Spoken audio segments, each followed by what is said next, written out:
Ate Mary? Ate Mary? Ate Mary? Sino ka?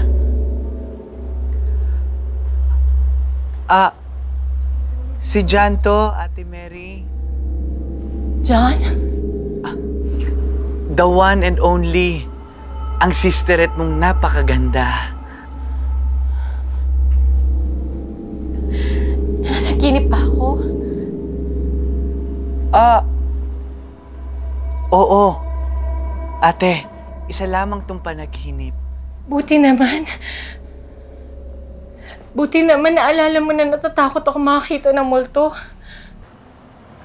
Bakit? Nakikita mo ba ako?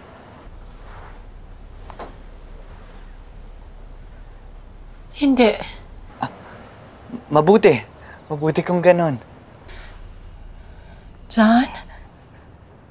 John, gusto kitang makita. Pwede ba kita mayakap? Ate, ako rin naman gusto ko.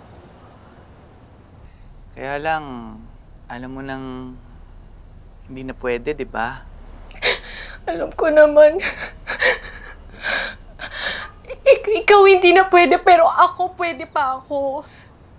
Kaya pwede ba ipaalam ko na rin sa'yo na buksan ko yung kabaong mo para naman mayakap kita. Tsaka gusto rin kita pa-autopsy eh. Ate, nakikiusap din ako. Pwedeng wag na lang. Yung autopsy? Let my body rest in peace na lang. That's my final answer. Eh, yung yakap.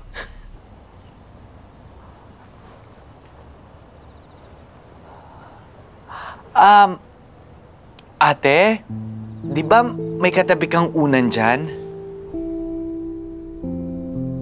Yun na lang munang yakapin mo. Imaginein mo, ako yun. Tapos yakapin mo. Parang yung ginagawa natin nung mga bata pa tayo.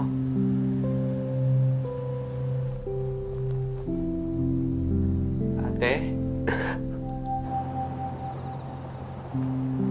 Pwede mo ba ako kantahan nung kinakanta mo sa akin dati nung bata pa tayo?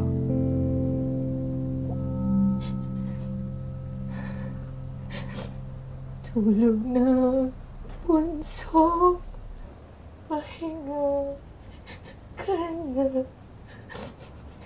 Aawitan kita. Yayakapin pa.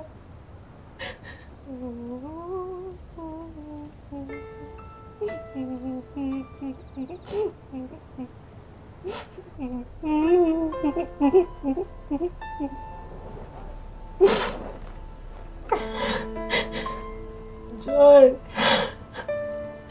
bunso, ba't mo naman ako iniwan? Di ba mag-uusap pa tayo? Kaya nga ako umuwi para magkaayos tayo eh. Alam ko naman galit ka pa sa akin kasi hindi ako nakauwi nung namatay si Mama. Patawarin mo na si ate ha. Patawarin mo na ako.